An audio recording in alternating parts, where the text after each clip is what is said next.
Part of performing a ComSOP inspection of the plumbing system is looking for backflow and verifying presence. In this case, we do have backflow here. There's a couple different styles. Backflow is to prevent a few different things. One is backflow due to pressure or high pressure in the building due to pumps or other systems that the building might have.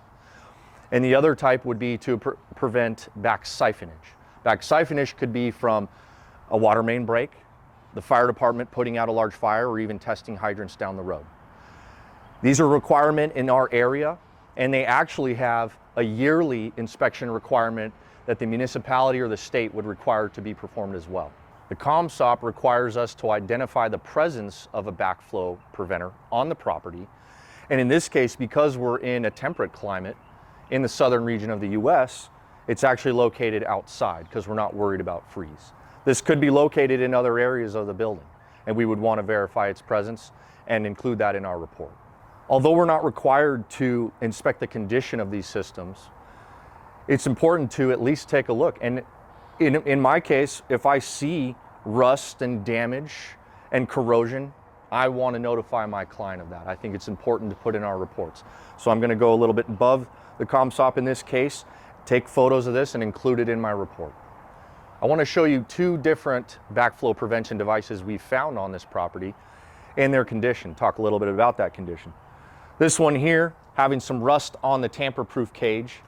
This is going to protect from theft. These devices do get stolen. We're also looking for corrosion, damage to the valving, all things we have on this device here. Let me show you another one. We're looking at another style of backflow preventer here. You can see this one has a nice brand new cage around it to prevent theft, has a brand new slab poured and a lock here as well. We were actually notified by the property management company that manages this property that these not too long ago were stolen. They were all of a sudden notified that they had no water to any of their fixtures. They came out, somebody had shut off the main here, and because of the rust and issues with the cage like we saw at the other unit, they were able to remove the cage and then cut the copper to go recycle or whatever they'll do with it. So again, this is something we want to take a look at, include photos of it in our report. Again, beyond the scope, but it is part of the plumbing system and it is part of the ComSOP to at least verify presence.